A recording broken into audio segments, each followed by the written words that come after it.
Bonjour à tous. Bonjour Géraldo. Bonjour Angela. Bonjour. Bonjour Sorey. Bonjour. Bonjour. Bonjour Lionel. Bonjour Bonjour. Daphné. Bonjour. Bonjour Nadia. Bonjour Elisa. Bonjour Fatna. Bonjour. Bonjour Whitney. Bonjour Mathis. Bonjour. Bonjour. Alors moi j'ai posé une série de questions en me mettant à votre place. On va lire le sujet d'abord, mais j'ai posé une série de questions pour essayer de vous apporter des réponses claires. Mais s'il y a d'autres questions qui vous viennent en cours de route, bien entendu, vous êtes libre de me les poser. Hein, j'ai pas forcément pensé à tout. Et puis, la méthodologie que je vais vous proposer, elle peut bouger. Hein, vos formateurs vous proposeront peut-être une autre approche. Tout ça, c'est complémentaire. Prenez ce qui vous va le mieux. Prenez ce qui vous réussit le mieux. Ce avec quoi vous êtes le plus à l'aise, bien entendu. Donc, aujourd'hui, c'est mes conseils. Ceux de vos formateurs, il y aura peut-être des petites différences. Hein, ça n'a pas d'importance. Écoutez-les attentivement aussi, bien entendu. Hein. Il est 10h06, je vous propose de commencer.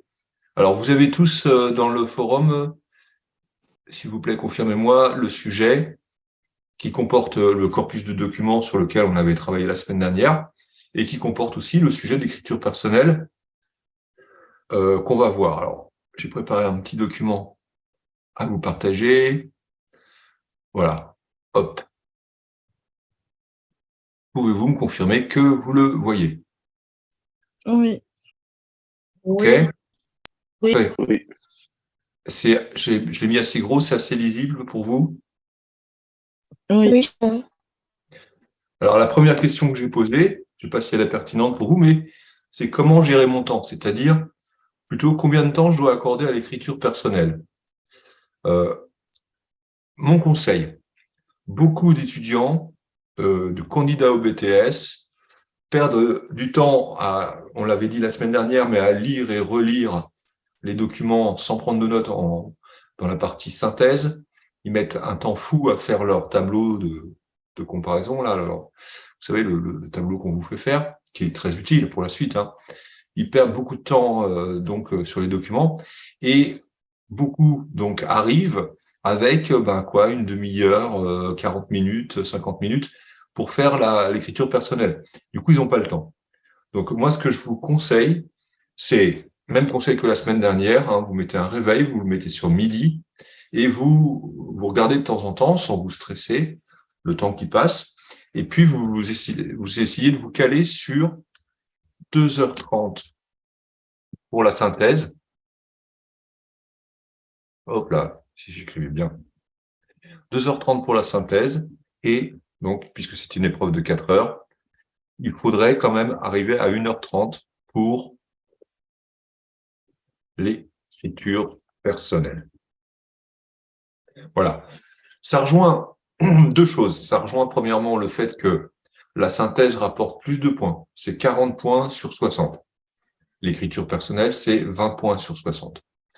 Donc, faut consacrer plus de temps à la synthèse. Pardonnez-moi. Deuxième point, la synthèse, c'est plus long à faire. C'est normal.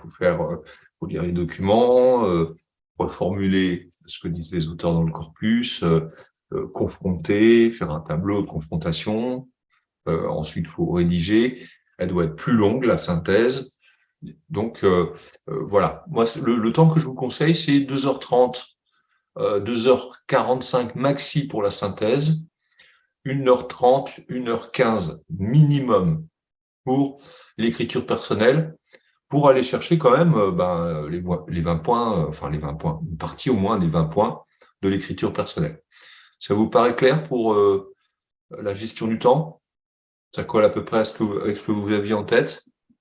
Oui. Parfait. OK. Donc, je peux passer à la suite. Voilà. Alors, les différences entre la synthèse et l'écriture personnelle. Alors, la synthèse est objective. Ça veut dire que on reformule ce que disent, on va dire, oh là là, j'ai du mal ce matin, les auteurs, alors que ce soit sur l'image ou dans la partie article, la partie peut-être peut-être un poème, peut-être une chanson, peut-être un extrait de roman, etc. Mais on reformule les idées des auteurs sans jamais, Bon, toi, je note. jamais donner son point de vue, ni citer des documents en dehors du corpus. Est-ce que ça vous paraît clair, ça? C'est pour ça qu'on dit que la synthèse Oui, est bah, objective. Ça vous paraît OK? Oui. Voilà. Alors, à l'inverse, dans l'écriture personnelle, on doit terminer en annonçant clairement quel est notre point de vue sur la question posée. C'est-à-dire que c'est même pas on peut donner son point de vue, c'est qu'à la fin, après avoir argumenté, on doit dire, ben voilà, finalement, tout bien pesé, en ayant réfléchi, etc. Voilà ce que j'en pense. Et on peut dire je vais le rajouter dans la synthèse, dans l'écriture personnelle, pardon. Ah, il y a un bébé qui part. On peut dire je et on doit souligner, on doit terminer en donnant son point de vue, c'est-à-dire qu'on attend de vous à la fin un point de vue tranché. Alors, petite parenthèse, le correcteur ne vous jugera pas sur votre point de vue. C'est-à-dire que si vous dites oui, je suis d'accord avec la question qui a été posée, je le pense vraiment, je crois l'avoir démontré, le correcteur prendra. Il ne jugera que votre argumentation et sa qualité. Si vous dites non, je suis pas du tout d'accord, finalement, mon point de vue, c'est pas ça du tout. Le correcteur prendra aussi. Mais à la fin, il faut montrer que vous êtes capable de mettre en œuvre une réflexion personnelle qui répond à une question posée et que vous êtes capable à la fin d'avoir un avis sur la question. C'est presque une préparation à être citoyen dans la vie. Hein. On dit, tiens, il y a ça, il y a ça, il y a ça sur tel sujet de société ou autre, mais à la fin, on donne son point de vue. Hein. On dit pas, moi, je sais pas, on dit, bah voilà, j'ai écouté les arguments des uns, j'ai écouté les arguments des autres. Mon point de vue, finalement, c'est que ça. Ce qu'on vous demande, c'est de faire un peu l'inverse qu'on trouve souvent sur les réseaux sociaux. Moi, je pense que. Ouais, mais tu penses que, mais t'as pas réfléchi, tu donnes aucun argument. Non. Ce qu'on vous demande, c'est d'avoir réfléchi et mené une réflexion, et cette réflexion, l'avoir montrée au correcteur par écrit, une réflexion qui peut être nuancée ou peut-être vous examiner des arguments qui vous convainquent pas, des arguments que vous partagez ou pas, d'avoir réfléchi à ceci, à cela, et d'avoir mis, si vous voulez, en scène cette réflexion avant d'arriver à ce point de vue. C'est-à-dire que vous n'allez pas commencer l'écriture personnelle par « je pense que », mais vous allez commencer par « tiens, que penser de ça ?» Je réfléchis et je me dis voilà, il y a ceux qui pensent ça, il y a tel argument, tel autre, je peux penser à ça aussi, il y a tel auteur qui a dit ça, il y a tel document qui dit ça, etc. Mais à la fin, on dit bah voilà, en ayant réfléchi à tout ça, alors pas à haute voix mais par écrit, voilà ce que je pense, voilà quelle est ma position sur le sujet, et on le dit clairement au correcteur. Et le correcteur ne jugera pas votre position, mais il jugera la qualité de la réflexion qui précède. Est-ce que c'est clair pour tout le monde? Voilà. Est-ce que vous avez des questions à poser jusque-là? Ou est-ce que ça vous paraît clair? Non, ça paraît clair. Ça paraît clair? J'imagine que c'est raccord avec ce qu'on vous a dit. Oui. Ok, parfait. Donc, pour résumer, synthèse objective, on n'apporte aucune idée personnelle, on ne donne pas son point de vue, jamais dans la synthèse. On ne cite pas d'autres auteurs que les auteurs du corpus, on ne va pas chercher des références culturelles, jamais. Dans l'écriture personnelle, on peut dire je, on finit par son point de vue, et on le verra juste après, on peut, et même on doit, si possible, apporter des références. Alors, autre question simple, quelle est la longueur attendue pour l'écriture personnelle? Alors, on va dire que, allez, une page, je vais mettre une page et demie. Une page et demie, c'est bien. Bon. Évitez, évidemment, ce qui coûte des points, c'est quelques lignes seulement, mais ça n'a pas à être aussi long que la synthèse. Donc, clairement, la synthèse, c'est plus long parce qu'il y a quand même une synthèse, même si c'est une synthèse, ça doit pas être aussi long que les documents, bien sûr, mais ça doit être 2 pages et demie, un truc comme ça. Et l'écriture personnelle, c'est quand même un peu plus court que la synthèse. Après, il n'y a pas de règle, mais si vous faites 5 lignes, clairement, vous n'aurez pas la moyenne. Il faut que ça soit plus que ça. Pourquoi? C'est lié avec la question suivante. Quelle est la structure attendue? On attend quand même une petite, je vais mettre, hop là, une petite introduction. On attend ensuite 2 ou 3 paragraphes argumentés. Et on attend enfin une petite conclusion. Donc, je vais mettre une note. Point commun avec la synthèse. L'écriture personnelle doit être, trouvez-moi le mot, l'écriture personnelle doit être concise et objective. Alors, elle doit être concise. Non, Ryan, elle doit pas être objective puisque vous donnez votre point de vue. Objectif, Ryan, ça veut dire je ne donne pas mon point de vue.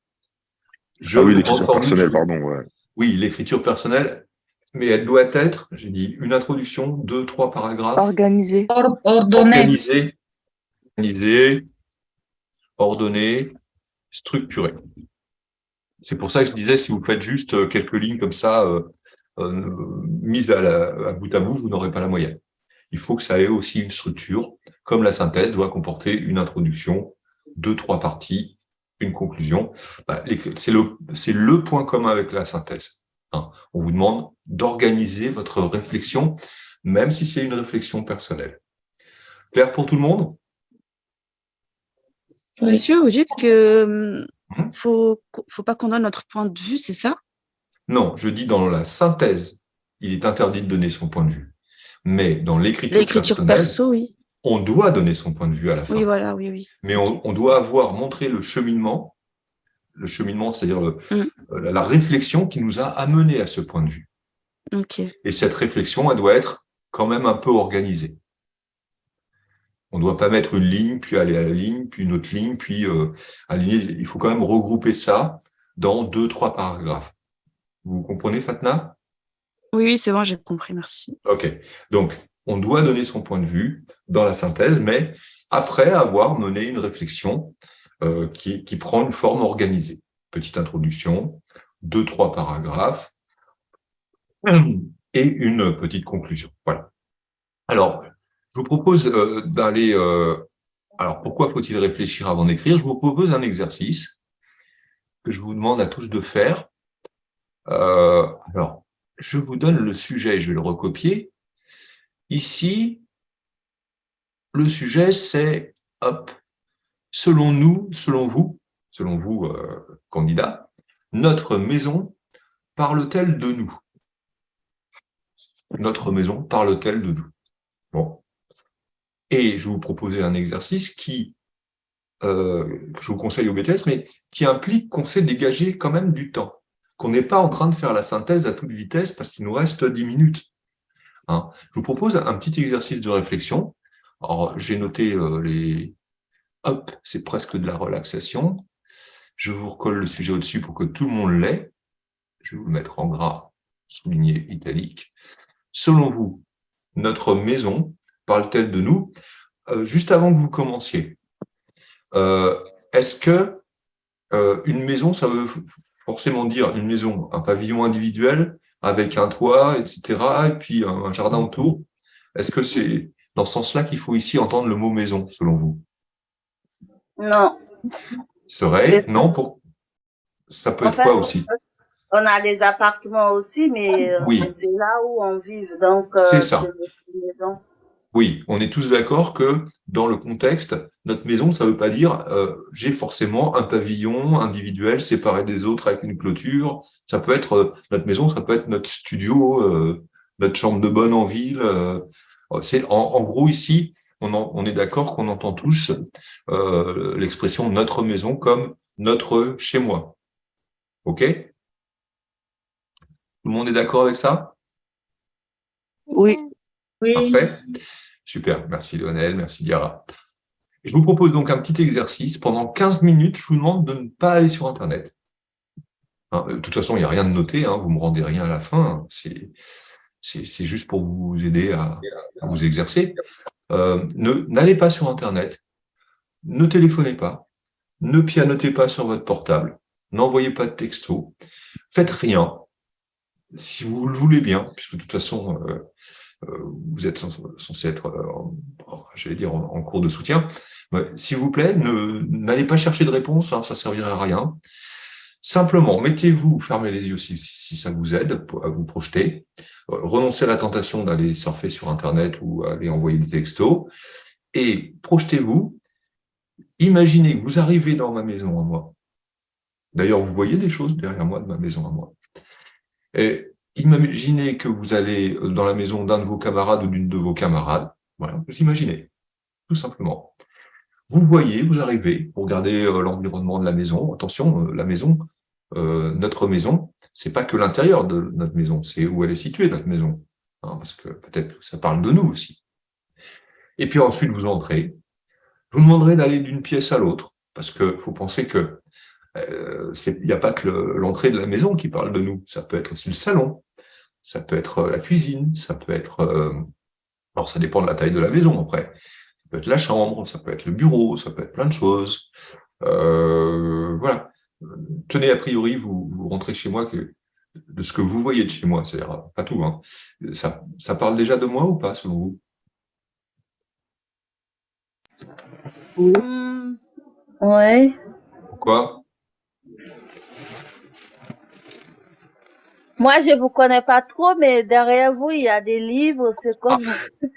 Donc, ça déjà, ça. Donc peut-être que ça dit quelque chose de moi déjà. Oui, Oui, il y a des livres et si vous voyez bien, il y a aussi un disque. Mais bon, d'accord. il y a des disques et des livres, oui. Voilà, donc peut-être ça parle de moi. Enfin, vous allez visiter les autres pièces ou alors vous allez faire l'exercice, si vous voulez pas être chez moi, c'est très bien. Vous allez essayer d'imaginer que vous visitez la maison de quelqu'un d'autre ou la maison de plusieurs personnes, etc. Et donc, je vous laisse 15 minutes pour faire ça. Essayez de le faire et s'il vous plaît, juste prenez des notes sur un papier. Prenez des petites notes sur un papier sur ce que vous voyez et sur ce que ça dit, puisque par le tel, qu'est-ce que ça dit, de la personne dont vous visitez la maison. Est-ce que vous avez compris le petit exercice que je vous demande? Oui. C'est OK pour vous? Vous voulez bien faire cette expérience? Parfait, merci Lionel. OK. Donc, promenez-vous chez quelqu'un ou chez vous, si vous voulez, et posez-vous la question simplement, relaxez-vous. Prenez quelques notes si c'est. Mais même ce que vous retiendrez, ça nous suffira. On mettra dans un pot commun après. Et posez-vous simplement la question est-ce que ma maison, la maison de Monsieur Delmas, la maison de Diara ou Irina, telle que je l'imagine, puisque je ne la visite pas en vrai, mais qu'est-ce que je regarde? Qu'est-ce que ça peut me dire? Et vous verrez que si vous laissez aller votre imagination, si vous regardez les choses, ça va pouvoir vous dire plein de choses différentes. Donc, détendez-vous, coupez-vous un petit peu de vos appareils électroniques et pendant un quart d'heure, vous faites ça. C'est OK? Vous allez voir, ça va vous faire du bien en plus, ça va vous détendre. Oui. OK. OK, je vous laisse Monsieur. vous concentrer. Oui, j'ai une question. S'il vous plaît. Oui, une Oui, question. Il faut faire combien de lignes à peu près, s'il vous plaît? Non, là, je ne vous demande pas de rédiger du tout. Je vous demande juste de vous laisser aller à sortir des idées. visiter une maison, celle que vous voulez, la mienne, celle de vos camarades. Vous rentrez, puis vous regardez, puis vous dites, voilà, qu'est-ce que je vois? qu'est-ce que ça me dit de la personne qui y habite? Ok. C'est OK? Mais je vous demande pas un exercice de rédaction, là. Si vous voulez avoir un petit papier, prendre 2, 3 notes, parce que tout à coup vous dites, ah ouais, ça c'est une bonne idée, faites-le, mais détendez-vous surtout et circulez, regardez les choses, imaginez quels pourraient être les objets, quels pourraient être, imaginez les différentes pièces, hein, n'oubliez pas, et, euh, et revenez et on mettra ensemble tout ce qu'on a imaginé les uns et les autres de ce que ça peut dire de la personne qui habite dans la maison. Ça vous va, Ryan? Ça marche. Parfait. Il est 27, je vous retrouve à 43. OK?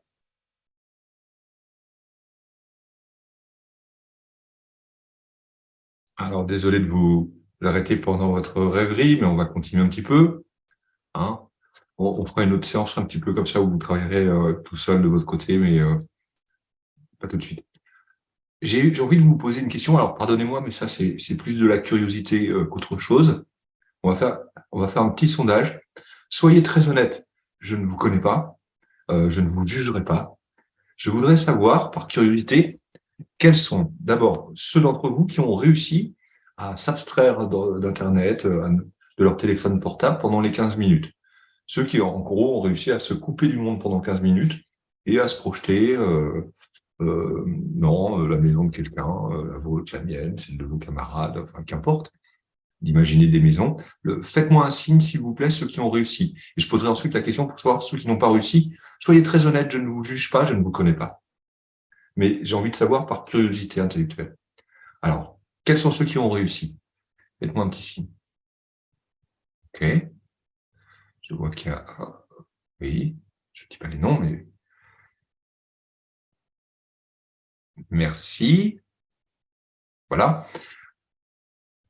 Donc, certains d'entre vous ont réussi à s'abstraire complètement d'Internet. À présent, alors, enlevez les signes. Merci. Super. Quels sont ceux d'entre vous, et là encore, pas de jugement de ma part, quels sont ceux d'entre vous, soyez très honnêtes, qui n'ont pas réussi et qui ont été sur leur téléphone portable ou qui ont cherché sur Internet, des trucs, mais qui n'ont pas réussi à se fermer pendant 15 minutes. Merci de votre honnêteté. OK. Alors, à cela, j'ai envie de dire, merci d'avoir répondu déjà, franchement. C'est pas de votre faute, on est tellement sollicité partout que être dans une pièce seule avec soi-même en étant coupé du téléphone portable, d'Internet, c'est devenu très difficile. Mais j'ai envie de vous dire, c'est peut-être la raison pour laquelle vous avez peut-être du mal à vous concentrer dans certaines matières.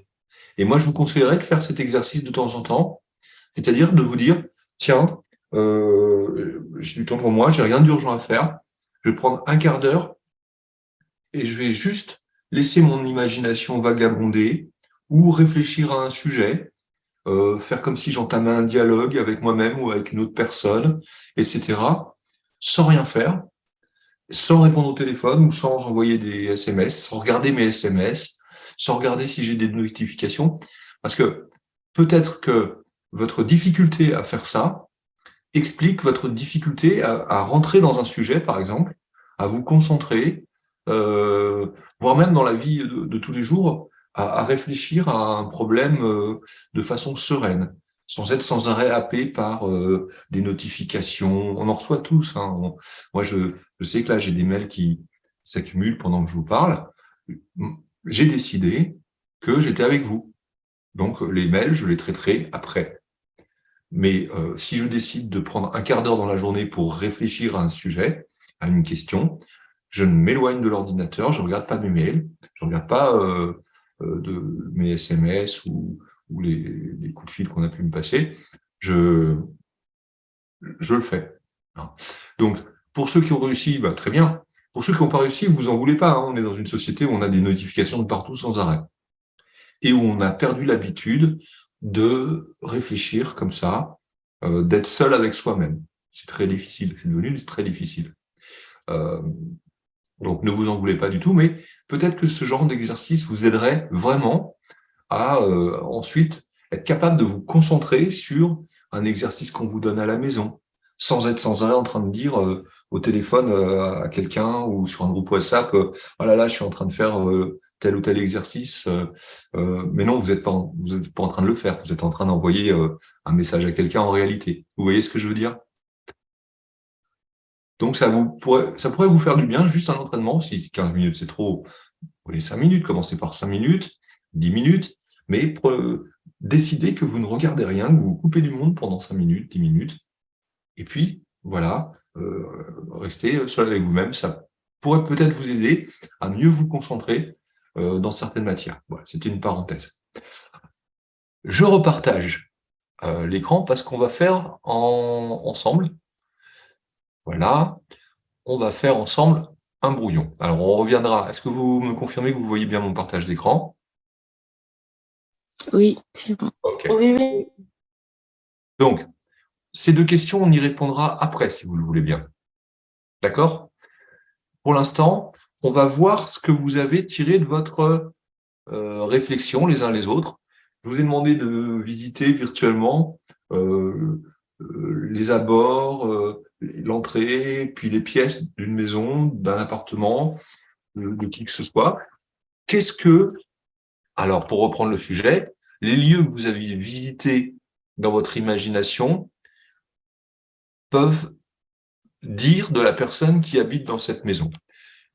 Faites un peu le détective, comme si vous cherchiez des indices sur mais qui peut bien vivre dans cette maison, quel type de personne, qu'est-ce qui me dit quoi, enfin, allez-y, je vous donne la parole. Moi, je ne fais que laissez-moi juste parler, juste pas tous en même temps, et laissez-moi juste le temps de prendre des notes, d'accord? Léonel. Moi, je regarde déjà s'il y a trop de meubles, s'il y a assez d'espace pour passer. Ça me permet de voir si la personne, c'est une personne minimaliste ou si elle a besoin de garder tout. Oui. Si elle demande... Attendez, Léonel. Oh là, me perdez par là. Personne minimaliste ou matérialiste qui a besoin, on va dire, d'accumuler les choses. Oui. Voilà, ça peut. Oui, oui, je trouve ça intéressant. J'y avais même pas pensé moi-même. Oui. Si elle demande d'enlever les chaussures, parce que ça dépend des cultures. Il y a des cultures où il faut Ah oui. enlever, d'autres il faut pas enlever, où ils s'en fichent en fait. J'y avais pas pensé non plus. Alors, ça nous dit quelque chose de la culture de la personne. Dans quelle culture vous pensez qu'on demande d'enlever les chaussures? Déjà dans les cultures asiatiques majoritairement, et dans certaines cultures, donc dans ma famille, c'est comme ça. Parfois, en fait, si la maison, si le sol, il est pas en bois, mais j'ai oublié comment on appelle cette matière, c'est comme du tissu, et ben on demande automatiquement à la personne d'enlever parce que sinon ça salit rapidement. Et Mais aussi, ça dépend vraiment de beaucoup de trucs. certaines familles qui tiennent à la propreté Mm. de leur maison. Ok, ça nous dit autre chose, ça nous dit quelque chose de la culture de la personne. Donc notre culture, c'est aussi nous. Donc ça nous dit Oui. aussi quelque chose de nous. Oui, je prends aussi. Et le dernier, la luminosité de l'appartement. S'il a besoin de la lumière, on va dire la lampe, ou si il a juste besoin d'ouvrir les rideaux et que ça illumine toute la maison. Alors la personne préfère-t-elle, on va dire, la lumière naturelle ou une lumière plus tamisée? Ça dénote une différence de personnalité. Mm. Peut-être. On est d'accord. Merci, Léonel. Voilà. Alors, qui d'autre a trouvé des indices? Bon, vous êtes forcément plusieurs à avoir trouvé des choses. Moi, je vais juste ajouter la décoration. Ah, la décoration. Qu'est-ce qu'elle nous dit? En fait, ça peut nous parler aussi de la personne par rapport à la façon que la maison est décorée avec euh, des, des photos. Il y en a qui met aussi des fleurs dans les balcons, des cadres. D'accord? Oui. Alors, ça nous parle des goûts de la personne, ça nous parle des Oui, goûts la intimes. oui. Oui, Je rebondis sur ce que vous dites, Sorel, c'est intéressant. Ça nous parle uniquement des goûts de la personne ou ça nous parle aussi de sa culture et j'allais dire de son éducation. oui, Par exemple, je vous donne un exemple. Si vous rentrez dans une pièce et que vous avez des photos de chatons, moi j'ai rien contre, hein. Moi j'ai un portrait d'un vieux chien que j'avais quand j'étais jeune, que je garde depuis. J'aime beaucoup les animaux. Mais est-ce que c'est la même chose que si vous rentrez dans une pièce et que vous avez des reproductions de tableaux? Ou est-ce que c'est la même chose que si vous rentrez dans une pièce et que la personne a mis des tableaux de maître signés qui peuvent non, valoir très cher? Est-ce que Non. c'est la même? Alors, non. ça nous parle de la personne, mais sur quel plan cette fois-ci? Quel plan au pluriel? Personnel, mais moi, je dirais plus personnel. Oui, Parce que ok, on voit mais un peu, si c'est des chats, on se dit la personne a un amour pour les chats. Mhm. Si c'est des, on va dire des trucs avec des signatures de stars, c'est que la personne, elle est partie à beaucoup d'événements pour essayer d'avoir un peu leurs signatures, leurs autographes. Et si c'est des tableaux, je dirais plus que c'est décoratif, qu'elle a juste mis ça parce que voilà, elle a aimé la photo, l'image et elle s'est dit que ça irait bien dans le coin où je l'ai vu. Alors, je vais mettre etc. Oui. Alors, moi, je verrais une autre idée derrière. Si L'aspect vous rentrez financier aussi, non? Mais oui, Diarra, ça montre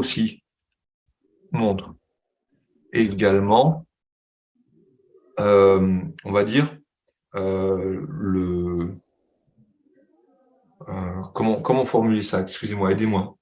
Le niveau financier de la personne, si je dis le niveau social Niveau social.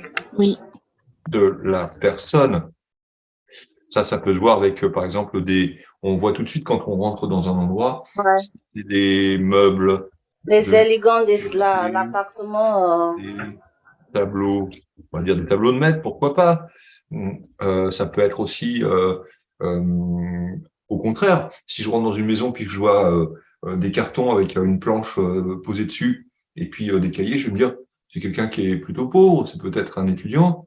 Oui, Moi, je me rappelle, j'avais bricolé dans mon premier studio, j'avais bricolé une sorte de bureau comme ça, de briquet de broc, etc.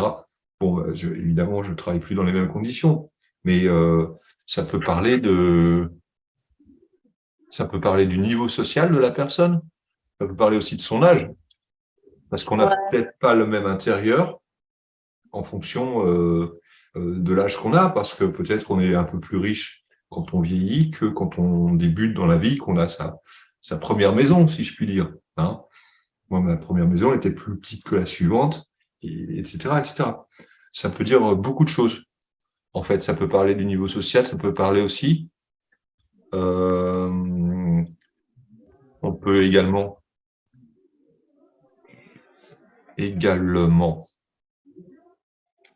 le niveau culturel de la personne. Par exemple, il y a quelque chose qui me frappe toujours dans les maisons des uns des autres. Et quelqu'un l'a dit juste en regardant mon image là sur Zoom. Je sais pas que j'ai un haut niveau culturel, c'est pas ce que je prétends, mais ça ne dit pas seulement sur mes goûts. Il y a des gens qui ont pas de livre du tout chez eux. Vous êtes d'accord? oui. ouais. Et puis, je me rappelle une photo d'un écrivain, vous avez peut-être vu le film Le nom de la rose, ça vous dit quelque chose? Juste le Non. nom. Ok. C'est un écrivain très cultivé, professeur d'université, qui s'appelait Umberto Eco. Il est mort il y a quelques années et il était paru dans la presse à l'époque une photo de lui avec une interview, une photo de lui dans son salon. C'était pas un salon, hein, tous les murs étaient recouverts de livres de partout. Il y en avait des piles, mais du sol au plafond. Et ça disait tout simplement que cet homme, cet écrivain, vivait pour les livres, en grande partie. Donc ça parlait aussi de son niveau culturel, ça parlait et même de sa profession. Hein. Je rajoute, on peut peut-être même deviner la profession d'une personne quand on visite sa maison. c'est un peu plus dur, mais pourquoi pas. Laissez-moi regarder, je crois que j'ai des interventions dans le forum de discussion. Voilà, il y a Angela qui nous dit, on peut également voir si la personne est ordonnée, si tout est bien rangé. Alors, j'ai pensé comme vous, Angela, merci. Hop, juste une faute. Entre parenthèses, si on ouvre les placards et qu'on s'aperçoit que le salon est super bien rangé, mais quand on ouvre un placard, il y a tout qui dégringole, ça veut dire que la personne veut donner une apparence d'ordre, mais qu'elle ne l'est pas forcément ordonnée. Donc, une maison peut aussi mentir sur ce qu'on... Elle peut être le reflet, non pas de ce qu'on est, mais de ce qu'on veut paraître. Est-ce que vous comprenez tous cette idée? Oui. En gros, je rentre dans votre salon, c'est nickel, tout est bien rangé. Hop, je pousse une porte, j'arrive dans votre bureau ou dans votre chambre, il y en a partout, c'est le bazar, et le linge sale s'empile sur vos cours, avec des mugs et des assiettes sales qui n'ont pas été lavées depuis 8 jours. Vous voyez le genre? Oui. On donne une apparence d'ordre, une apparence d'hygiène de vie, etc. Et en fait, en réalité, si on pousse un peu plus loin, une pièce où vous n'accueillez pas les autres, donc la maison peut dire aussi, alors je reviens vers vous, Diara, parce que je vois que vous avez mis quelque chose dans le chat également. La maison peut également dire non pas ce qu'on est, mais ce qu'on veut paraître aux yeux des autres. Est-ce que vous êtes d'accord avec cette proposition? Oui. Oh là, Irina, c'est un grand oui. Oui. Comme un miroir. Oui, on peut dire que c'est comme un miroir Oui, de un la petit peu. personne. Oui, oui, oui. Mais un miroir qui pourrait être déformant. Par exemple, je rentre, je trouve que tout est bien rangé, etc. Je pousse une porte, derrière, c'est le plus complet désordre. Alors, que nous dit Diara? On peut voir aussi l'aspect religieux. Oui, tout à fait. Je me rappelle, quand j'étais tout petit, chez mon arrière-grand-mère, il y avait des images de la Vierge partout. Alors, elle était très croyante, mon arrière-grand-mère. Elle était catholique et très croyante. Et il y avait des images de la Vierge. Elle avait pas grand-chose, hein. Du côté de ma famille, ils viennent de Pologne, c'était des ouvriers qui ont émigré en France. Je me rappelle que quand j'étais petit, la maison de mon grand-père, c'était une maison où il n'y avait pas d'électricité, il y avait une pompe pour l'eau, il n'y avait pas d'eau courante. C'était une toute petite bicoque qui était grande comme ma pièce là, et ils n'avaient pas de réfrigérateur, bien entendu. Ils avaient une sorte de garde-manger, ils étaient très pauvres. Et je me rappelle que ces seuls biens, c'était des petites photos, des petites reproductions, pas chères, de la Vierge qu'elle mettait. Il y en avait un peu partout. Voilà, j'ai ce souvenir-là. Donc, oui, Diara, vous avez raison, on peut voir l'aspect religieux, l'orientation religieuse. S'il y a un coin prière, bien entendu. En effet. Donc, on voit que la maison parle de notre personnalité. Elle parle en effet de notre personnalité, mais elle parle aussi de notre culture, de ce qu'on est. C'est-à-dire de ce que elle parle toujours de nous, mais pas du nous, j'allais dire, en termes de personnalité, mais du nous en termes de comment on a été élevé, dans quelle culture, dans quelle religion, avec quelles habitudes, avec quelles influences. Elle parle de nous aussi sur notre niveau social. Tenez, j'ai une idée à vous soumettre avant d'aller vers... ah ben, il y avait quelqu'un d'autre qui avait mis non. J'ai une idée à vous soumettre. Est-ce que si vous aviez plus d'argent, est-ce que vous vivriez dans la même maison que dans celle que vous occupez actuellement? Non. Oui, Non. il y a des chances que oui. Ah, Oui. alors oui, oui. Donc en gros, votre maison, pour certains, est le reflet dit ce que vous êtes, mais pour certains ou certaines d'entre vous, votre maison ne dit pas ce que vous êtes. Elle dit ce que vous êtes capable d'avoir comme maison actuellement, mais elle ne dit pas ce que vous souhaiteriez avoir. Elle ne dit pas quelle serait la maison de vos rêves qui peut-être vous ressemble plus que la maison que vous avez. Ouais. Est-ce que vous êtes d'accord avec ça? Oui. Alors, euh, je vais le noter de la manière suivante. La maison peut aussi être trompeuse si on n'a pas les moyens.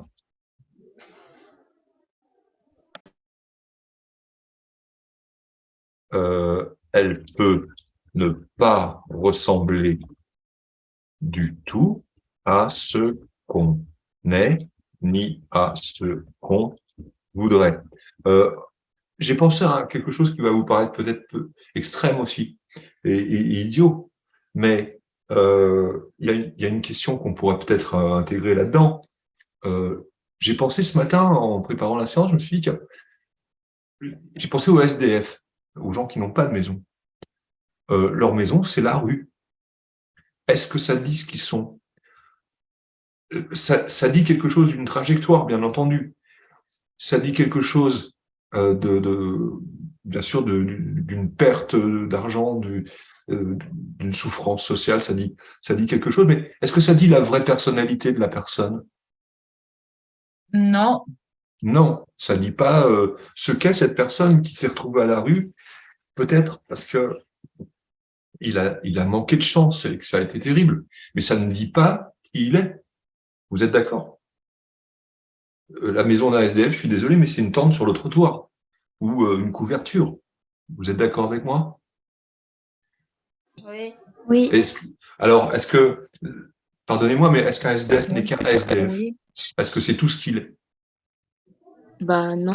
Non, c'est une personne qui a une histoire, qui a peut-être une culture, qui a peut-être eu un métier, qui a peut-être une famille, et qui se retrouve, voilà, comme ça, sa maison, c'est la rue, c'est des bouts de carton, c'est ça. Ça dit ce qu'il est devenu, j'allais dire, socialement, malheureusement, mais ça ne dit pas qui il est. On est d'accord? Ouais. Oui, on est d'accord là-dessus. N'a pas de maison. Sa maison, c'est la rue. Ça dit ce qu'il est. Je vais le noter, ça me semble intéressant. Socialement, mais pas qui il est vraiment. Son passé, son histoire, ses qualités, etc. Ça dit juste quelque chose de son parcours, et j'ajouterais même, ça dit quelque chose d'une société, plutôt que d'une personne. Une société qui laisse des gens dans la rue. Alors, Ariane dit qu'elle est d'accord, ok. Je voudrais perdre personne. Voilà, alors j'en étais à Diarra. Je pense que ça dépend du lien qu'on a avec la maison pour la garder ou non. Bien entendu, ça c'est en rebond, Diarra, je pense, avec la question de tout à l'heure. Est-ce que si vous gagniez beaucoup plus d'argent, vous garderiez la même maison ou pas? Bah, ça dépend du lien que vous avez avec, bien entendu, du lien affectif que vous avez avec. Pour la partie ordre, nous dit Daphné. Alors, Daphné nous dit, pour la partie ordre, on peut avoir aussi, si la personne a des enfants avec les jouets. Oui, bah, ça nous dit aussi, mais ça fait partie de la réponse. La partie ordre, s'il y a des jouets qui traînent partout, ça nous dit aussi quelle est la situation de la personne. Est-ce que c'est une personne qui a des enfants? Est-ce que c'est une personne qui a des animaux? En bas de chez moi, j'ai 3 canapés avec des couvertures dessus. Ça fait un peu désordre. Mais pourquoi?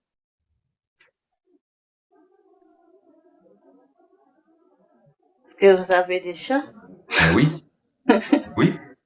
Et donc, je sacrifie quand même un petit peu l'ordre, le côté un peu tout propre, pour que mes chiens ils soient confortablement installés avec leurs jouets tout dégoûtants et leur couverture préférée sur leur canapé préféré. Voilà, ça dit que voilà, je privilégie le fait d'être bien et que mes chiens soient bien chez moi, plutôt chez eux, parce que c'est plus chez eux que chez moi. Et je privilégie ça au fait que quelqu'un rentre et se dit c'est quoi ces canapés, des couvertures dessus et puis des espèces de doudous mâchouillés. Voilà, ça dit quelque chose sans doute de moi. Je ne sais pas si c'est en bien, en mal. Après, chacun peut juger, mais je m'en fiche un peu. Hein. Mais ça dit clairement quelque chose de moi. Vous êtes d'accord? Alors, oui, Daphné, ça donne aussi Oui, ça donne une idée si la personne est débordée ou par rapport à ses tâches, etc. Oui.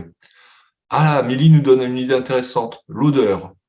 Oui, on n'y a pas pensé les uns les autres. L'odeur, c'est très personnel. Les maisons ont toutes des odeurs de nourriture.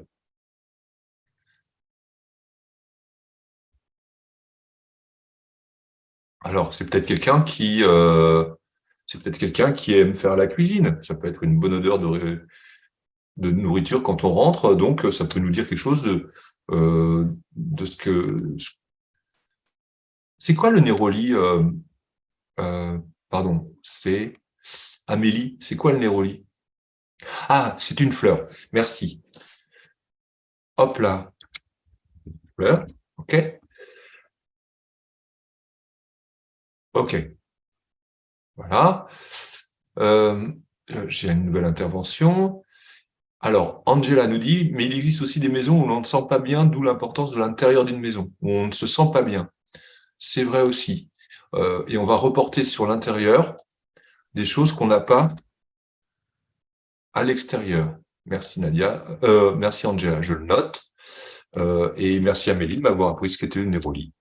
Voilà. Bon, très Monsieur. bien. Oui, Après, il y a les ondes que l'appartement dégage. Donc, il y a des ondes positives ou des ondes négatives. oui, Donc ça, c'est pas déterminé forcément par ce qui est autour. Ça peut être un beau décor, mais il y a des ondes négatives. d'accord. Un beau décor peut cacher des ondes négatives, ce qui veut dire que l'apparence peut mentir sur la Euh, personne. Oui, je prends. Il y a quelque chose qui me frappe. Vous m'avez pas parlé de l'endroit où est située la maison. Alors, parfois, on ne choisit pas l'endroit. On ne peut pas choisir l'endroit où l'on... Hop, hop, hop, hop, hop, hop, hop. C'est un lieu donc où l'on habite, mais parfois, l'endroit peut dire des choses. L'endroit, quand je dis l'endroit, c'est la localisation de la maison. Peut dire des choses sur la personne. Exemple, si elle préfère la ville. Alors, si votre maison, c'est un appartement en plein cœur de tel ou tel quartier, euh, ça peut être parce que vous êtes jeune, que vous aimez sortir, donc ça dit quelque chose peut-être de votre âge, de vos loisirs, de vos activités, de votre mode de vie. Moi, si vous venez dans ma maison, vous verrez que j'ai pas choisi un endroit jeune, branché, où je peux sortir le soir. Ça dit quelque chose d'autre sur moi, peut-être sur mon âge, peut-être. Donc, la maison peut dire aussi quelque chose sur nous, mais nos différentes maisons successives peuvent dire la même chose que de nous, peuvent dire des choses de nous à différentes. C'est toujours nous, mais c'est à différentes étapes de notre vie. Hein. Moi, je me rappelle, dès que je suis devenu professeur, mon premier salaire, avec la caution de mes parents, parce que bon, j'ai loué un studio en plein cœur de Paris. Clairement, c'était pour aller dans les librairies, au cinéma, sortir, tout ça, etc. C'est plus du tout mon aspiration maintenant. Et c'est toujours moi. Mais il n'y a pas quelque chose qui ment sur moi. C'est tout simplement que mon mode de vie a changé avec l'âge. Hein. Tout le monde comprend? Oui, tout le monde est Oui. d'accord? Vous avez le droit de pas être d'accord. Exemple, si on préfère la ville, la campagne, voilà. Monsieur, Oui, en fait, je vais parler aussi de la maison transitoire parce qu'il y en a des gens qui vivent dans la maison transitoire où on peut pas mettre des décos, on peut rien mettre et cette maison ne parle exactement. pas de cette. Alors, oui, ça fait penser par exemple au centre où on Oui, met des sans gens, ouais, centre, provisoire. Je pense aussi à des maisons pour des personnes âgées isolées. ouais. C'est pas eux, c'est tout ce qu'ils peuvent avoir, c'est pas la même chose. Hein. Des maisons de retraite, etc. ne parle pas vraiment de la personne, mais d'une situation, âge, conditions sociales, etc. Voilà. Oui, c'est bien que vous nous disiez ça, serait effectivement, si c'est un espace transitoire, je vais pas le décorer, je vais pas pouvoir en faire ce que je veux, je n'ai peut-être pas les moyens de le faire, donc ça ne dit pas qui je suis, ça dit qui je suis à un certain moment dans une situation sociale ou d'âge ou de dépendance, ou je ne sais pas, et ça ne dit pas profondément qui je suis en termes de personnalité. Hein. Je pensais à l'inverse. Vous regardez des fois comment ça s'appelle les trucs avec où il y a les Marseillais contre le reste du monde, Oui, les les trucs. émissions. Vous savez, je sais pas ce que Pascal Muller, elle en regarde aussi. Alors moi, des fois, le matin, je me lève, je regarde aussi. Alors je commence à connaître. C'est toujours des bandes de jeunes, tout ça. Ils passent leur temps à s'engueuler, tout ça. Je pense à chercher des matchs dans des love machines. Ça vous dit quelque chose, ce genre de choses? Oui, Mais n'ayez pas honte.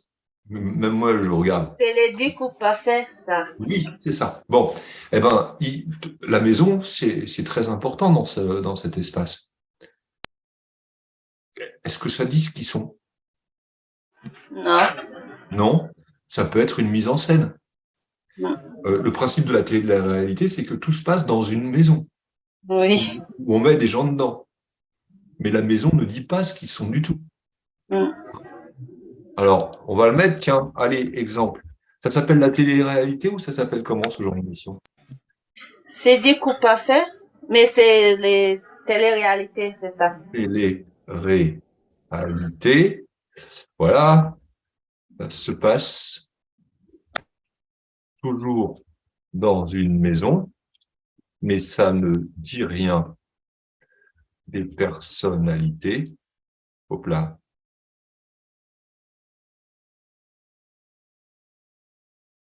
Voilà. Et puis je pensais aussi, parce que j'ai été plusieurs fois à Dubaï. Vous savez, ces espèces de maisons un peu palais comme ça, où il y a du marbre un peu froid, tout ça. Bah, ça dit rien de la personne à part qu'elle a de l'argent.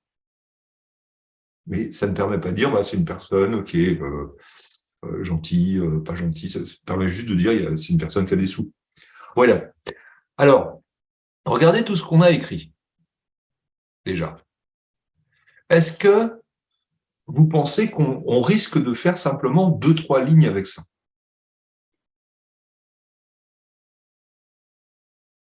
Ce qui est le risque numéro 1. C'est des Non. pages. Non. Oui, on a plein de munitions.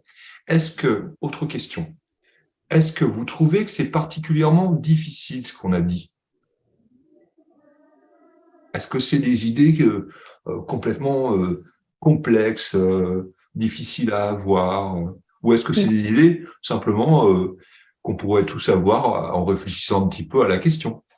Oui, je dirais plus que c'est la deuxième. Oui, ben oui. Oui, il n'y a pas d'idée. Je posais ma question autrement. Qui parmi vous ne comprend rien à ces idées-là, à ce qu'on vient de dire? OK? Maintenant, au contraire, manifestez-vous ceux qui se disent, bah oui, je comprends tout. C'est pas difficile. Faites-moi un petit signe. Merci Lionel. Voilà. Merci Diatou. Merci Daphné. Merci Lisa. OK. Oui. Fatna, merci. On n'a rien fait de difficile. On a juste pris le temps de poser des idées et de les écrire dans un brouillon. Ce qui répond à votre question, enfin à ma question, pourquoi faut-il faire un brouillon? Tout simplement pour avoir le temps de poser des idées qui seront finalement, on n'est pas obligé d'en avoir autant, hein, mais qui seront finalement bien utiles pour construire une réponse organisée. Tout le monde comprend pourquoi il faut ne pas trop perdre de temps sur la synthèse, mais garder quand même une petite heure et demie, si possible, pour l'écriture personnelle, pour avoir le temps de prendre 10 minutes, 15 minutes, chercher des idées. Vous voyez pourquoi je vous ai fait faire ce petit exercice? Et on ne vous demande pas d'avoir des traits de génie incroyables, de faire des formulations compliquées. On vous demande comme ça des idées très simples. C'est tout. Excusez-moi, Alors, sur la oui. forme de l'écriture personnelle, ça serait introduction, oui, non, conclusion. Alors, attendez, Maxence, c'est un brouillon. Là, pour l'instant, il n'y a pas de forme. Non, je parle de la forme attendue. Alors, pour la forme, ça va être introduction, première partie, deuxième partie, conclusion. Simple. C'est pas un long devoir, l'écriture personnelle, mais simple et efficace. Entre parenthèses, vous ne voyez pas déjà arriver 2 parties qu'on va pouvoir faire facilement?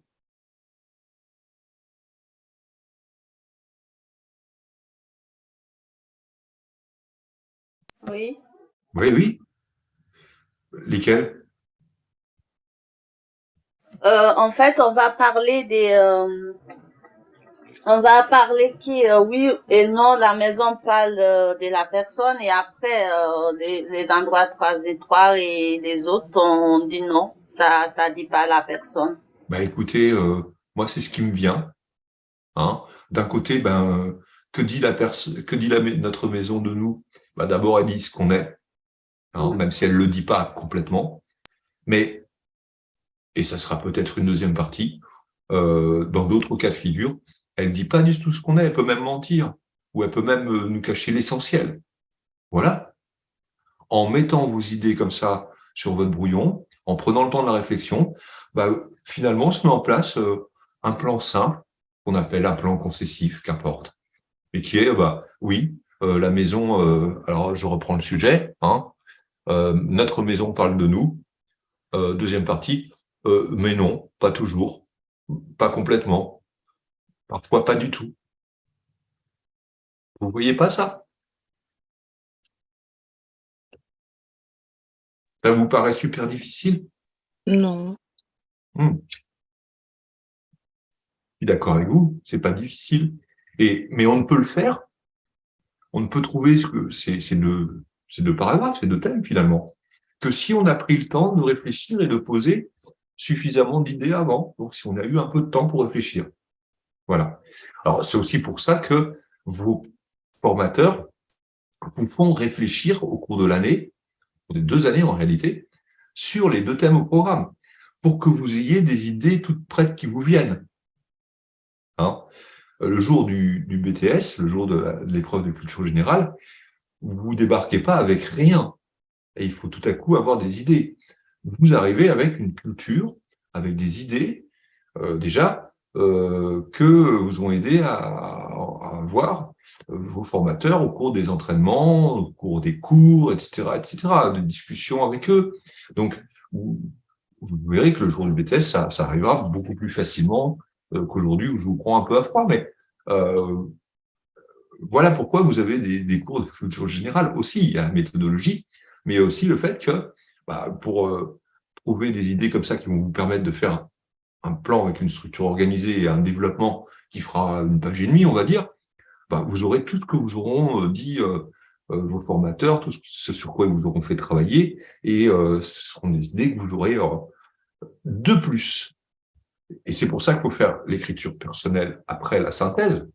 Vous aurez réfléchi sur les documents. Alors, on n'a pas le temps d'y revenir aux documents aujourd'hui, mais vous aurez réfléchi sur les documents en faisant votre synthèse, ce qui peut aussi vous donner des idées pour l'écriture personnelle que vous allez devoir faire ensuite. C'est pour ça qu'on vous conseille d'ailleurs, avant de faire la synthèse, de lire quand même le sujet d'écriture personnelle pour voir s'il n'y a pas des petites idées à engranger pour l'écriture personnelle. Et du coup, j'en profite pour répondre à 2 questions. Les références culturelles dans l'écriture personnelle sont-elles obligatoires? La réponse est non. Mais elles sont valorisées par le correcteur. Ça veut dire quoi? Ça veut dire que vous n'êtes pas obligé d'en mettre, mais vous aurez une moins bonne note si vous en mettez pas. Est-ce que c'est clair pour tout le monde, ça? Oui. Oui. OK? Et deuxièmement, peut-on utiliser les documents du corpus comme référence culturelle dans l'écriture personnelle, oui, Oui. oui, absolument. Si vous n'avez rien qui vous vient comme référence culturelle, vous avez le droit d'utiliser les éléments du corpus comme référence culturelle, comme si c'était pas des éléments du corpus, mais comme si c'était votre culture personnelle. Vous faites comme si. Pour illustrer, pour étayer, pour approfondir une idée de votre développement, de votre écriture, personnelle. Donc, oui, vous avez le droit d'utiliser des documents du corpus ou une partie des documents du corpus. Alors, je vais mettre ou une partie, parce que bon, vous n'allez pas tout recycler le corpus non plus, ou du moins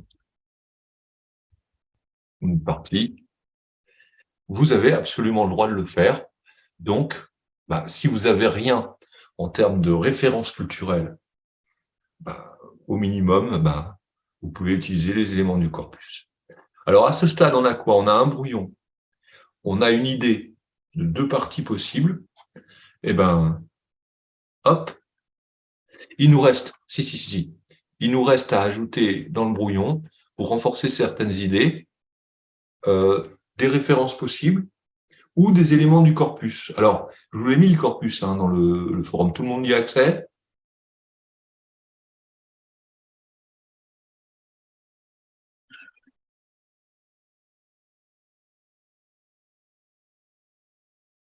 Alors, ce qu'on va faire maintenant, c'est que je vais vous remettre une dizaine de minutes en autonomie. Je vous mets ce qu'on a mis comme brouillon dans le forum de discussion, comme ça vous aurez tout. Et ce que je vais vous demander de faire, c'est de réfléchir et de voir si vous auriez des éléments de référence culturelle, soit de vos cours, soit tirés de vos connaissances, soit de films, soit de séries, soit de ce que vous voulez, soit du corpus que je vous ai envoyé au début de l'heure, et s'il n'y aurait pas des éléments à ajouter pour aller renforcer votre future synthèse. Est-ce que vous comprenez l'exercice? Un petit quart d'heure. Vous cherchez dans vos références culturelles personnelles, ou vous cherchez dans le corpus, si vous n'avez rien, voir s'il n'y aurait pas quelques petites références culturelles à ajouter au brouillon. Alors, ce brouillon, je vous le mets dans le forum de discussion. Est-ce que vous pouvez me confirmer que vous l'avez tous? Oui, c'est bon. C'est bon? OK. Donc, vous le mettez, vous le copiez-collez, vous faites ce que vous voulez. Et puis, vous vous dites, OK, est-ce que j'aurais pas des petites références à mettre culturelles à tel endroit? Donc, vous relisez tranquillement. Ou si j'ai rien qui me vient, on regarde dans le corpus, s'il n'y a pas, tiens, je pourrais utiliser tel ou tel élément du corpus. Et ensuite, on refait un point ensemble. Il est 25, on se retrouve à 40? Tout le monde a compris l'exercice? C'est-à-dire qu'on repasse sur le brouillon, mais cette fois-ci, en ajoutant des petites références. Clair pour tout le monde? Oui. OK. On se retrouve dans 15 minutes?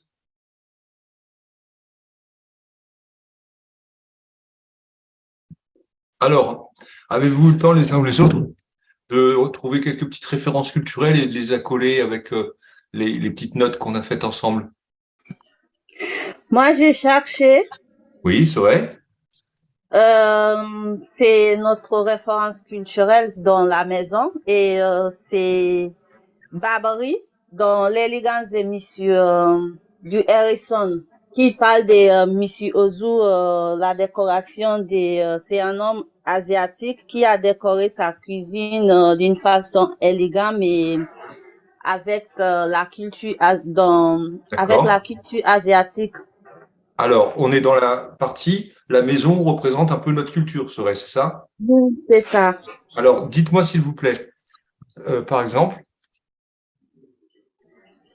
alors, est-ce que vous pourriez me reciter la référence, Oui, s'il vous plaît? je vais mettre dans la discussion. S'il vous plaît, parce que j'avoue ne pas...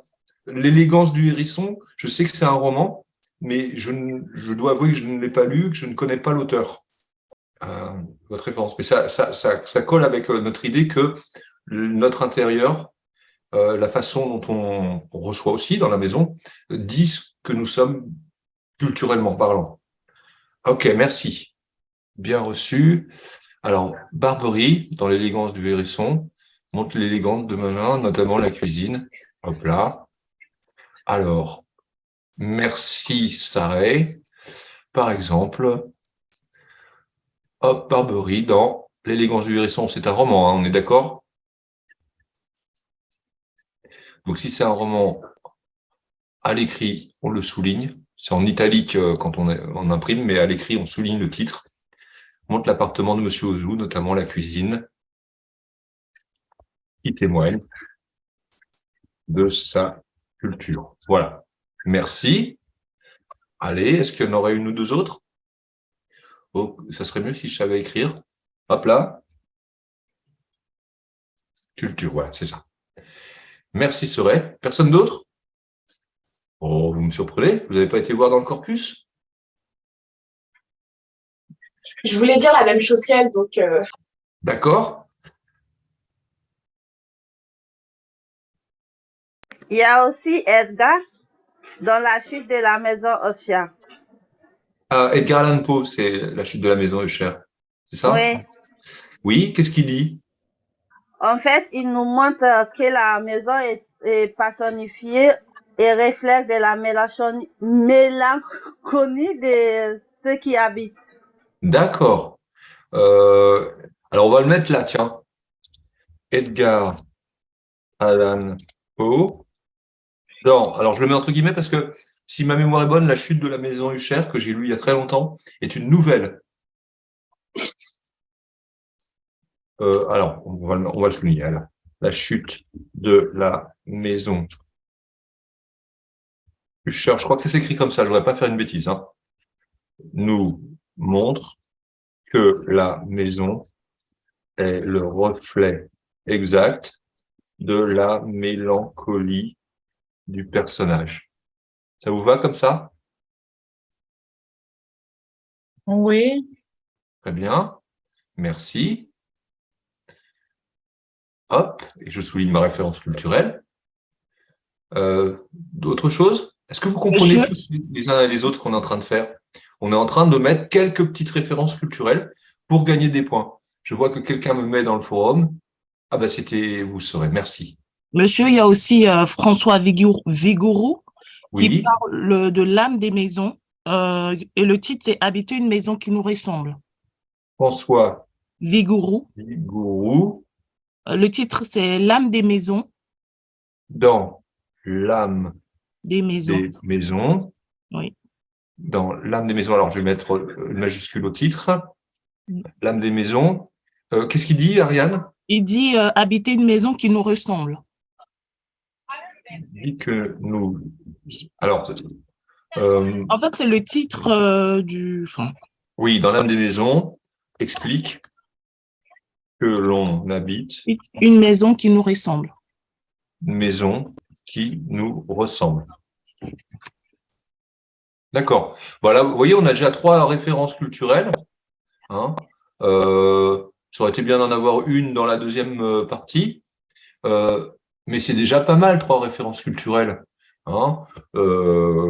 C'est curieux que vous n'ayez pas été en chercher dans le corpus de documents, mais peut-être que vous n'étiez pas là la semaine dernière, ou peut-être que vous l'avez oublié, mais moi j'aurais parlé de celui qui qui décide de se retrouver lui-même pour vivre dans, vous savez, la forêt en Sibérie. J'ai oublié son nom.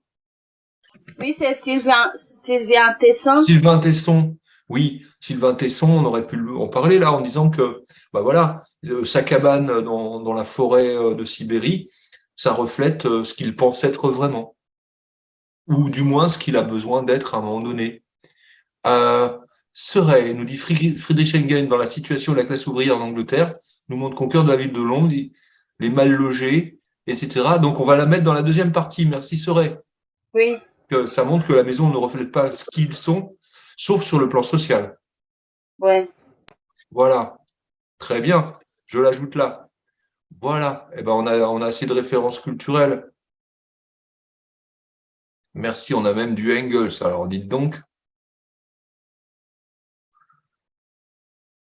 Nous montre qu'au cœur de la ville, à Londres, alors non, la situation de la classe ouvrière en Angleterre. Très bien, on a plein de références culturelles, on a les idées. Eh ben, regardez ce qu'on fait maintenant. Ça vous paraît difficile ce qu'on a fait jusqu'à présent, les uns les autres? J'espère que ça vous paraît utile au moins. Non.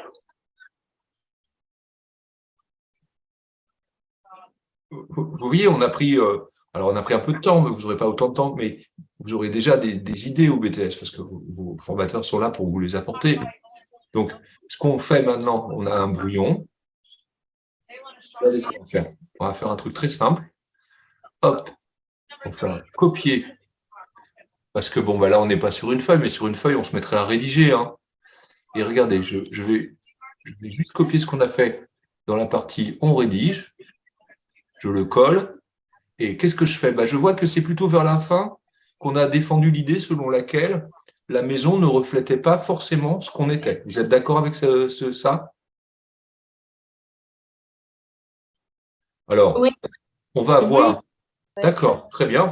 On va essayer de voir si on peut suivre deux parties. Une première partie qui dit que la maison dit plein de choses sur nous, sur ce qu'on est. Puis une deuxième partie où on va nuancer, on va dire, ah, la maison, elle peut ne pas très bien tout dire sur nous. Ou la maison, elle peut très bien mentir même sur ce qu'on est. Parce que on n'est pas du tout ce que représente là où on habite, pour des raisons différentes. Donc, pour moi, la rupture entre les deux, elle est principalement là. Quand on dit la maison peut aussi être trompeuse, vous êtes d'accord? Donc, on va se dire que globalement, là, on aura une première partie qui dit que la maison reflète nos goûts, notre culture, etc., notre personnalité. Et une deuxième partie qui dit que, attention, pas forcément. Êtes-vous d'accord avec ça? Oui. Merci Ariane. Qui ne comprend pas ce qu'on est en train de faire? On met en forme tout simplement en deux parties les idées qu'on a mises au brouillon. Quelqu'un ne comprend pas? Je vais poser à l'envers. Mettez-moi un petit signe, un petit émoji, ceux qui comprennent bien ce qu'on est en train de faire. Merci Lionel. Merci Lila. Merci Elena. Merci. Ok, c'est bon. Je vois que la majorité d'entre vous comprennent bien. Alors, maintenant, évidemment, on n'aura peut-être pas le temps de tout faire, mais on va, hop, enlever tout simplement, pouf, on va essayer de faire des paragraphes qui sont un peu structurés. Il faudra ajouter des connecteurs logiques pour que tout ça tienne un peu la route. Alors, on va peut-être pouvoir faire des sous-parties même. Hop. Et on va mettre un connecteur logique pour montrer qu'on passe à une partie opposée. La maison peut toutefois, pour marquer, le toutefois marque l'opposition avec ce qu'on a dit avant. Hein? Hop. Donc, je rassemble ce qu'on a mis dans le brouillon et on va essayer de mettre des connecteurs logiques. Alors ça va plutôt aller dans la première partie. Hein? La maison qui nous dit... Oui, l'odeur des appartements. L'odeur des parfums nous dit plutôt ce qu'on est. Hein? Donc, on la met plutôt dans la première partie. Donc, ça, là, je l'enlève d'ici puisque je l'ai mise au-dessus. Hop. Hop. Monsieur, Oui. je peux juste vous demander par rapport à cette question qui est posée. Si, par exemple, on va rédiger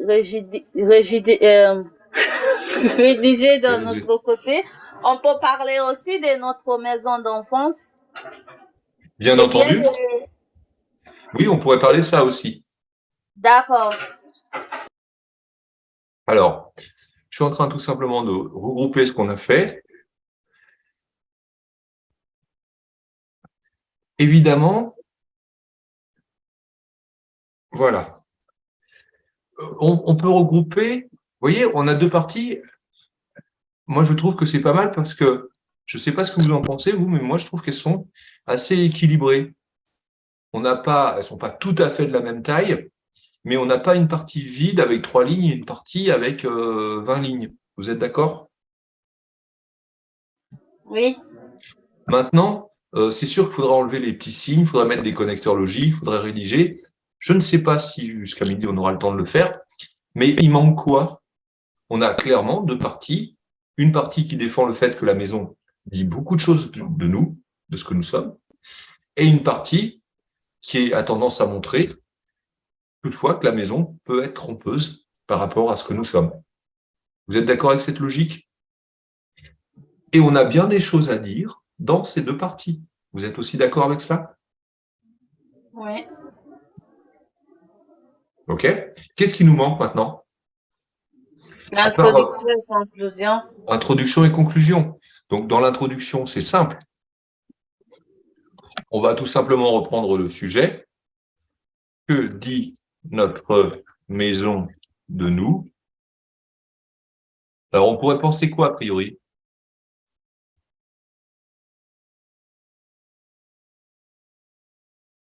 A priori, ça veut dire au départ. On pourrait, a priori, Mm. penser que... Alors, qu'est-ce qu'on pense au départ? Que notre maison nous reflète ou qu'elle La nous reflète maison pas? est Elle nous reflète au tout début. Eh oui, reflet de notre identité profonde. maison est le reflet de notre identité profonde. Et bien, finalement, après avoir réfléchi, est-ce que c'est vraiment le cas? Non. Mais après réflexion, alors on va dire que c'est en partie vrai. Cela peut être vrai au moins en partie.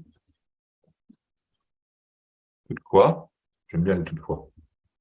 Après une réflexion plus approfondie, nous montrerons que ce n'est pas aussi simple. La maison ne peut, alors finalement, peut ne montrer qu'une partie de nous,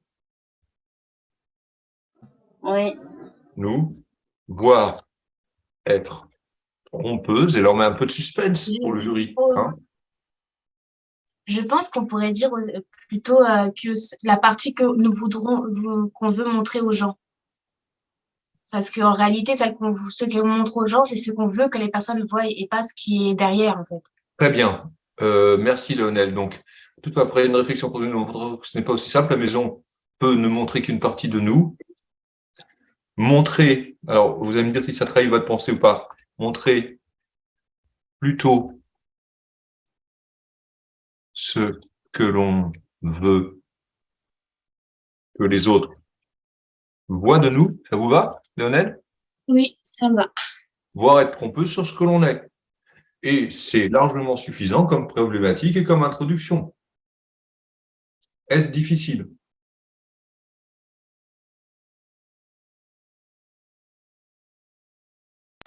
Pas difficile, là. On a fait ensemble.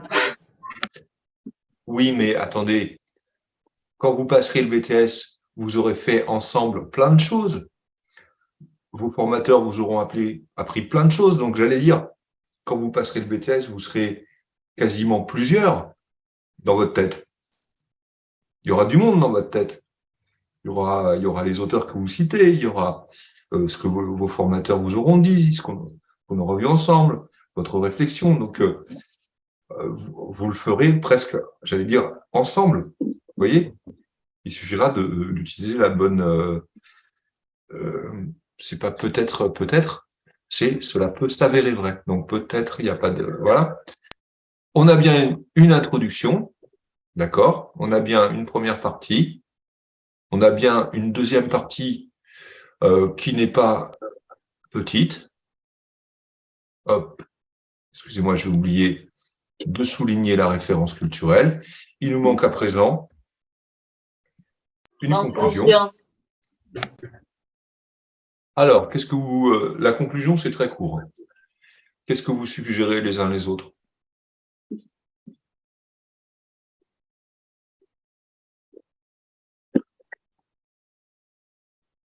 il faut donner votre point de vue. Ma maison, là, il faut dire ma maison.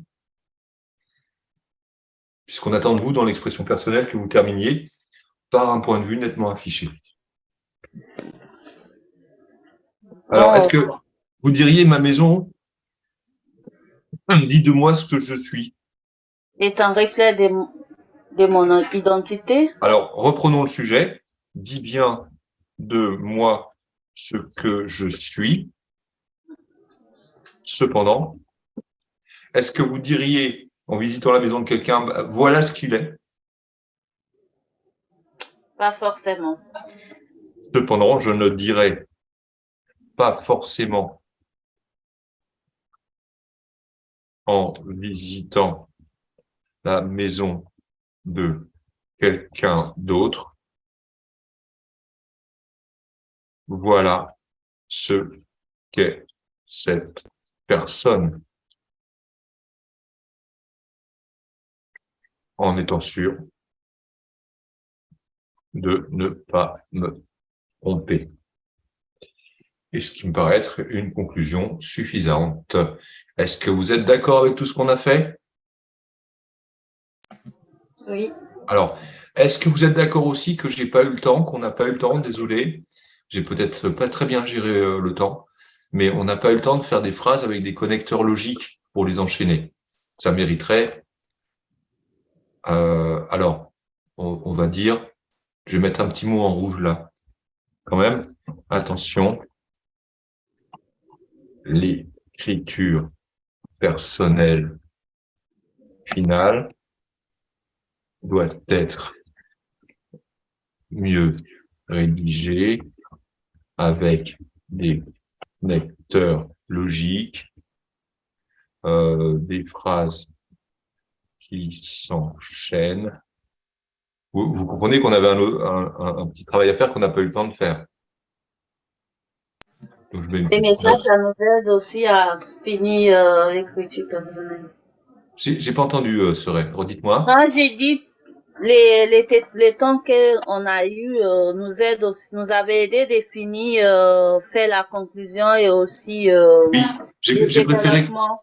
J'ai préféré qu'on termine la structure de l'écriture personnelle et qu'on prenne le temps de voir ce qu'on met en introduction, voir ce qu'on met en conclusion.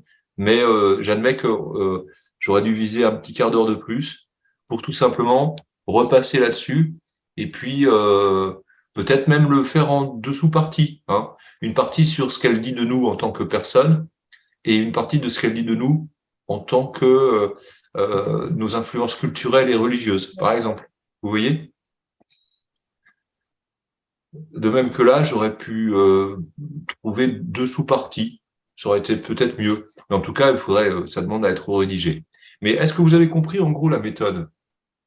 Est-ce que vous avez compris que pourquoi il faut quand même y consacrer 1 heure et demie? Pourquoi il faut essayer de prendre au moins 10 minutes pour mettre sur un brouillon des idées, pour avoir suffisamment de matière à développer, prendre le temps de voir si on n'a pas 2-3 références culturelles à intégrer avant d'aboutir à ce travail. En gros, ça vous a servi ce qu'on a fait? Oui. Oui. Dites pas pour me faire plaisir, hein, dites-moi. Non, c'est sérieux. Non, parce que je vais avoir d'autres séances de méthodologie comme ça. J'ai besoin d'avoir vos retours, si vous voulez bien. Oui, monsieur, est-ce que vous allez nous envoyer la trace écrite de l'exercice qu'on vient de voir ce matin? Vous voulez le Word? Oui. C'est ça? Oui, s'il vous plaît. Oui. Avec les questions aussi, s'il vous plaît. Le quoi aussi? Les questions. Quelles questions? Ah oui, les questions. D'accord, les questions que j'ai posées comme ça. Oui, Alors, oui. je sais pas si c'est les bonnes, hein, mais vous voulez tout le document Word, c'est ça? S'il vous plaît. Ok. Ouais, Attendez, je vais le fermer parce que je peux pas partager dans le chat un document Word. Alors comment je vais l'appeler? Document conseil méthodologique, culture générale, l'écriture personnelle. Hop là. Oui, je vais vous le donner volontiers, mais je pensais pas que vous le vouliez. Je me serais appliqué sinon. Vous le diffusez pas, hein, parce que dans l'écriture personnelle, j'ai fait peut-être des fautes, hein. Non. Non, mais je compte sur vous. Petite question. question. En fait, à quel moment on souligne et à quel moment on met entre... Alors, quand c'est un titre de livre, je vous entends très très mal, mais je crois avoir saisi votre question. Quand c'est un titre de livre, on souligne à l'écrit et on met, quand on écrit à la main, on souligne. Et quand on écrit sur ordinateur, on met en italique. Moi, j'ai souligné comme si c'était écrit à la main. Parce qu'on ne peut pas écrire en italique à la main. La règle. Et quand c'est un article, on met entre guillemets dans les deux cas. Un titre d'article, on le met toujours entre guillemets. Un titre de livre ou de nouvelle, on le met en italique quand on rédige sur informatique et on le souligne quand on rédige à la main. Les guillemets, on peut les mettre à la main, donc c'est pas un problème. Mais pour le titre de livre, un titre d'ouvrage, quand on le met à l'écrit, on prend une petite règle et on souligne. Ça répond à votre question? Oui, monsieur, merci. Ok, je vous en prie. Voilà. L'expression personnelle, quand on inclut l'auteur, on fait comment? On fait comme si... on dit l'écrivain Edgar Allan Poe ou le voyageur Sylvain Tesson. Le voyageur est écrivain puisqu'il a écrit un livre. Affirme que, dit que, montre que. Bon. On le présente comme si on n'a pas besoin de faire sa bio. Hein. Voilà, j'espère que cette séance vous aura été utile. J'espère que vous n'êtes pas ennuyés. J'espère que vous avez appris des choses. Et je vous donne rendez-vous si vous le souhaitez pour une prochaine séance. Il me reste à vous souhaiter une bonne journée à tous. Merci beaucoup. Bon week-end. Bon week-end. Bon week-end à vous. Allez, Merci beaucoup. Au revoir. reposez-vous bien. Au revoir, à bientôt. Au revoir.